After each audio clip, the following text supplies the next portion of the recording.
Welcome to Family Basics 101. I'm Dr. Bruce McClure, and as we begin the fourth of a five-part series entitled Sex, today we will focus on the topic of sex and young adults, specifically singles.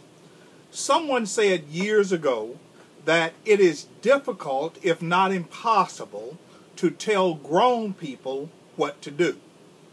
When it comes to sex and young adults, the same is basically true. By the time a male or female is 18 years of age or older, it becomes virtually impossible to tell them how to behave in their sexuality. During the 18 to 21-year-old time range, for both the male and the female, the challenge is much more difficult for primary care providers such as parents, grandparents, to start telling that child who is now a young adult how beautiful they are, or how proud they are of them, or how they are your baby boy or baby girl. Now, I understand they like to hear it, but for all practical purposes, that 18-year-old and beyond, male or female, is going to, in the real world, now going to be seeking or receiving positive and oftentimes negative confirmations regarding their sexuality from sources in the workplace, college settings, or other young adult social settings such as Facebook, FaceTime, primetime, chat rooms, clubs, sororities, fraternities, frat brothers, soror sisters, and other places. According to a study done at Wayne State University in Detroit, Michigan, they found that at least 2/3 of all college students engage in a relationship called friends with benefits. This requires a lack of commitment, but the friend relationship with benefits do have benefits. 50% of these students said they engaged in every form of sex with that friend, and 22.7% had intercourse only with that friend, and 8% said they did everything except had intercourse.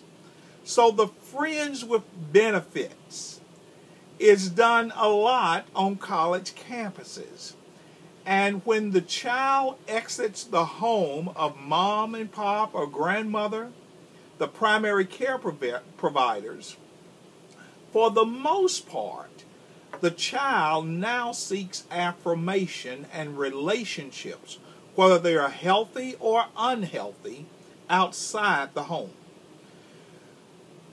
Most people understand that premarital sexual intercourse is wrong. But as the years go by, the percentage of the people who believe that begins to diminish. For instance, in 1937, 55% of the American population agreed that it was wrong. In 1959, 54% agreed that it was wrong. In 1973, 47% agreed that it was wrong. By 1969, 68.8% agreed that it was wrong. By 1990, 40% agreed that it was wrong. And by 1991, only 37% of the American population surveyed agreed that premarital sex is wrong. We're talking about sex, the gender relationship between male and females. Singles are having intercourse at least 49 times annually, according to the Durex Global Sexual Well-Being Survey of Sexual Satisfaction. That's almost once a week. There are only 52 weeks in a year. And yet the survey says the majority of singles are having sex, or a large population of singles are having sexual intercourse at least 49 times a year. Couples living together, we call that shacking, are having sex an average of 146 times per year. In the National Survey of Family Growth, it was found that in females between 20 and 44 years of age, about 36% are single, but 9 out of 10 of that 36% single population had been or are sexually active. The National Survey of Family Growth also found that 22% of single females have had at least 2 different sexual partners over the past 12 months, and half of them are more likely than not to have an unintentional pregnancy. Now you may say, well, Dr. McClure, what about the males? For every sexual encounter with the female intercourse-wise, there's a male involved. You may say, well, Dr. McClure, you're giving the statistics about the friends with benefits. We're talking about male-female, and the majority of these relationships are with single men with single women. So we're not talking about one gender void of the other. We're talking about the combination sexuality of the male and the female. And it appears as if by the time that young boy or young girl reaches young adulthood, you basically can't tell grown people what to do unless it has been instilled in that person and the child has bought into what has been taught them very early in life. In the book of 1 Timothy chapter 5 and verse 14, the Apostle Paul writes, I would that the younger women would marry, bring forth children, guide the house, and then give no occasion to the adversary to speak reproach. One of the most difficult challenges is communicating sex to young adults who are single, because it becomes difficult for many young adults to properly separate their gender, their well-being, their worth from the act of intercourse.